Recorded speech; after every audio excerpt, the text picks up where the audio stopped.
Bienvenue sur l'émission La plus belle ferme de France. Cette année pour le Co-Farming Tour, nous allons vous proposer d'aller à la rencontre des plus belles fermes de France. Vous allez pouvoir découvrir ces fermes choisies parmi les candidats. Nous allons nous concentrer sur 4 régions, Occitanie, Hauts-de-France, Grand Est et Bretagne. Et c'est vous qui élirez pour chaque région un vainqueur. En fin d'année, avec un jury de communicants, vous allez pouvoir choisir qui sera la plus belle ferme de France. Alors si ce n'est pas encore fait, inscrivez-vous pour participer ou voter. Et sans plus attendre, découvrons cette nouvelle ferme.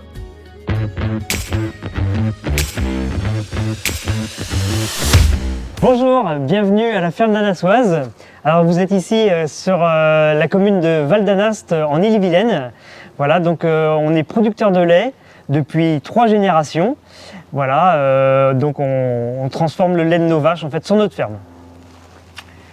Donc moi je suis Anne Sozik, donc la productrice. Je me suis installée avec Johan il y a 9 ans pour créer la yaourterie. Voilà, donc on fait des yaourts et des fromages blancs sur la ferme. Donc moi c'est Kylian, je suis principalement sur la ferme et ainsi qu'en livraison. Donc sur la ferme on a à peu près 80 hectares d'herbes ainsi que 10 hectares de céréales et 10 hectares de maïs. Voilà, et je compte m'installer courant janvier. Voilà, impeccable, magnifique, extraordinaire. Magnifique, extraordinaire. Catastrophe. Et maintenant, vous ne bougez pas. Et maintenant, tu reprends et tu dis, maintenant, je vous invite à venir visiter la ferme. Et hop, vous partez à 3 en même temps. Voilà, et bien maintenant, je vous invite à me suivre, à visiter la ferme.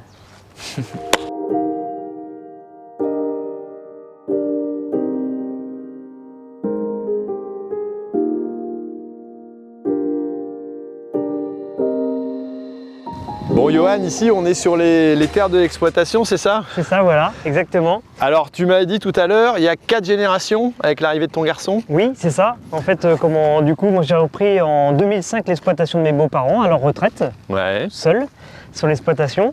Donc j'ai repris l'élevage tel qu'il était. Et puis, Anne Sozik, mon épouse, m'a rejoint en 2012 et on a créé la yaourterie. D'accord, c'est à ce moment-là que vous avez commencé la transformation. C'est ça. Il fallait dégager un revenu supplémentaire elle a créé aussi son pour. poste, en fait, sur ouais. l'exploitation. D'accord. Exactement.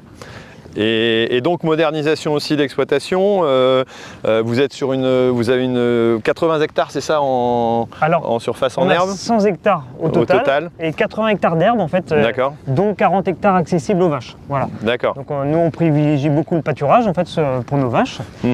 Et puis voilà, donc on a 10 hectares de céréales, de mélange céréalier et 10 hectares de maïs.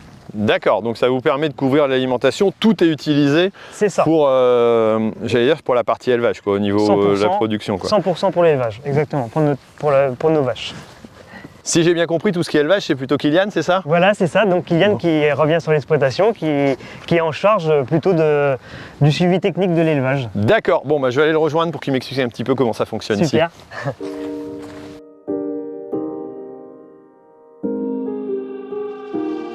Bon, dis-moi Kylian, ton père m'expliquait que vous avez 40 hectares ici accessibles pour les vaches, c'est ça? Voilà. C'est hyper pratique. Bah oui, c'est indispensable même. D'accord. Ouais. Et alors au niveau fonctionnement pour l'alimentation, comment vous faites exactement? Alors tout simplement, au printemps, elles sont 100% au pâturage. Après, au printemps, on arrive à faire du stock. On met ça en silo. Et on redistribue ça pendant la saison hivernale. D'accord. Voilà. Alors je vois, vous avez quand même pas mal de races différentes. Qu'est-ce que vous avez comme race ici? Alors la Primostein, ouais.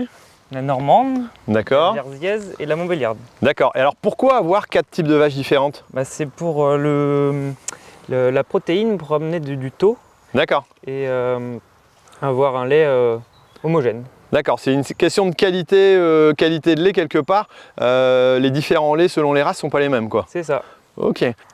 Donc si je comprends bien, toute l'attention au niveau de l'exploitation, c'est pour une bonne qualité de lait. Alors vous avez combien de litres de lait au total ici produit sur la ferme? À l'année, on produit à peu près 450 000 litres de lait. Tout est utilisé pour les yaourts? Alors non, il y a une partie qui s'envoie en circuit long. D'accord.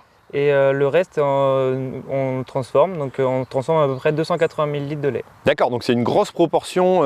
Oui, bah, les 2 tiers, quoi. D'accord. Et l'idée, c'est d'augmenter encore un petit peu parce qu'il y a eu des travaux.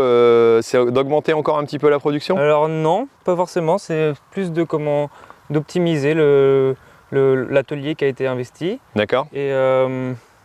Et voilà. Ok. Bon, je vais peut-être aller jeter un œil là-bas parce que je pense que ça va être intéressant à visiter.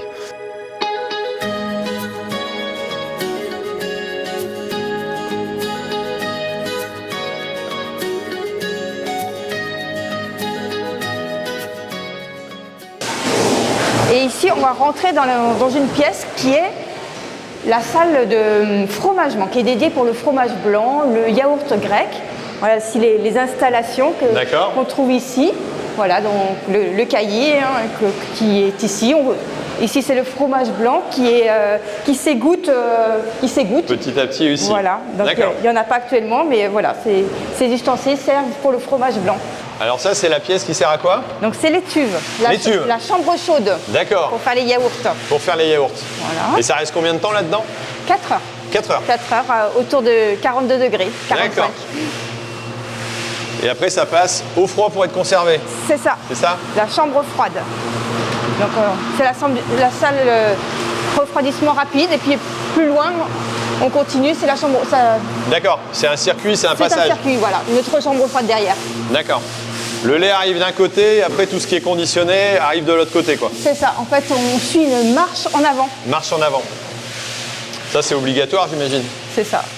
Ah ben là, je vous parlais du fromage blanc. Ben là, c'est l'état final du fromage blanc qui est prêt à être conditionné.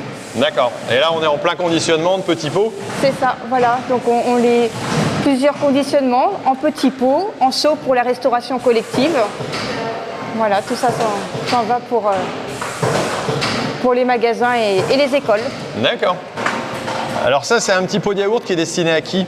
Là, Pas de yaourt, de fromage blanc. Là, en l'occurrence, ce pot-là, c'est un pot qu'on retrouve dans les écoles. Voilà, donc c'est le format pour les enfants, écoles. Les collégiens, les lycéens. D'accord. Alors, je vois, c'est marqué invitation à la ferme. Alors, c'est quoi? C'est une marque? Alors, invitation à la ferme, c'est un réseau de fermiers qui sont en agriculture biologique. C'est un réseau qui est national. D'accord. Aujourd'hui, 44 fermes font partie de ce réseau. Voilà, donc le fait d'adhérer à ce réseau, en fait, ça nous permet de mutualiser pas mal de choses, telles que les recettes. On a des techniciens qui suivent les fermes pour confectionner tout ça, pour nous coacher, pour nous apporter des idées. Voilà, Alors ça vous accompagne dans dans les recettes, dans le suivi sanitaire, si j'ai bien compris. Oui. Dans aussi les achats groupés de tout ce qui est conditionnement, quoi. C'est ça, voilà, tout à fait. Et aussi le marketing et la communication. Voilà, on retrouve ici l'opercule avec la photo du producteur. Dans une autre ferme voisine, ça va être l'opercule avec le nom de l'autre ferme. Voilà. D'accord. C'est un système de regroupement qu'on avait déjà eu l'occasion de voir dans un des précédents reportages. C'est vrai que c'est intéressant et de voir comment, en se regroupant, on arrive. Alors, c'est quoi l'intérêt? C'est de travailler aussi en commun, c'est pouvoir échanger des idées. On échange plus que uniquement des choses économiques dedans. Oui, c'est vrai qu'on est amené à se voir, ses collègues, on est amené à se rencontrer et sur différents thèmes. Ces réunions sont organisées sur différents thèmes et on avance ensemble. D'accord. Et ça vous a aidé à avancer, à trouver plus de marchés, à commercialiser, à avoir plus de force aussi à plusieurs, quoi. À se professionnaliser. Professionnaliser voilà, aussi. Ok, ouais. Super intéressant, merci.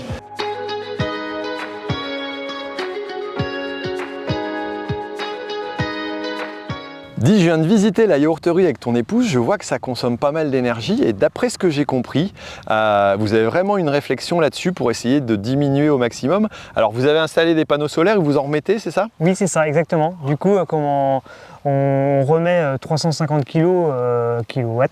D'accord. Voilà, pour autoconsommer. l'énergie produite en fait directement via le soleil. Oui. Voilà, et du coup diminuer la facture d'électricité aujourd'hui qui est Imposante. très importante. Ouais, ça avec ces changements au niveau énergétique, forcément, c'est une réflexion que vous avez globalement aussi au niveau de l'ensemble de la production.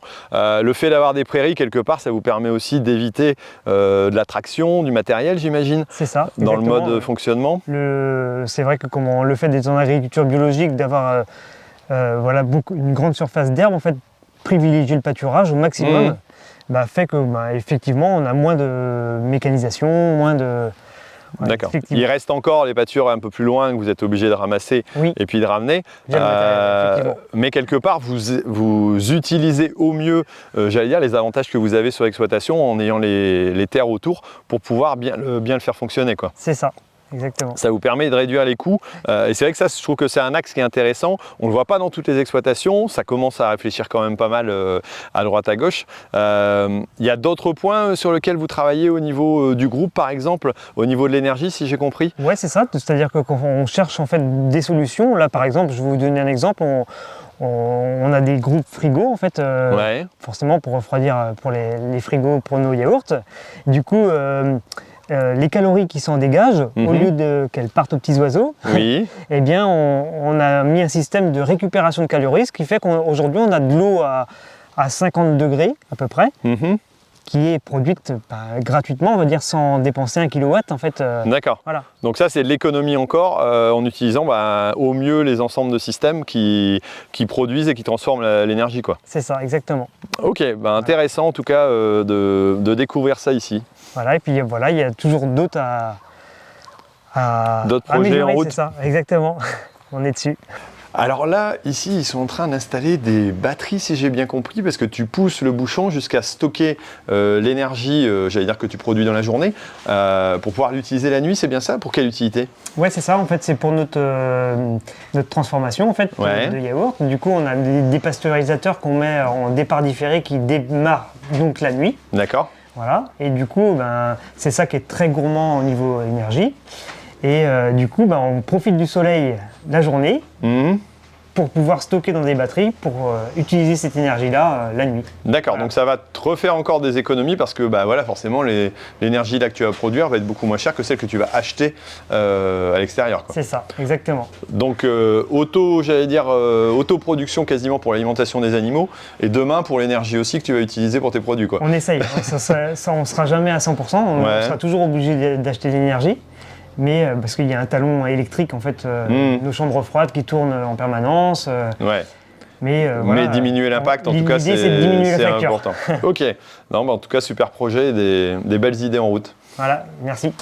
J'espère que vous avez apprécié cette vidéo. En tout cas, moi j'ai trouvé cette ferme où il y a énormément de sujets à exploiter, hyper intéressants.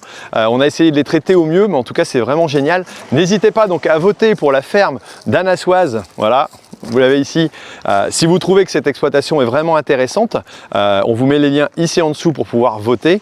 Vous pouvez aussi bien entendu aller voir la playlist des autres exploitations qu'on a pu visiter, des autres fermes, pour pouvoir aller tout simplement vérifier et puis voter aussi pour elles si vous les trouvez intéressantes.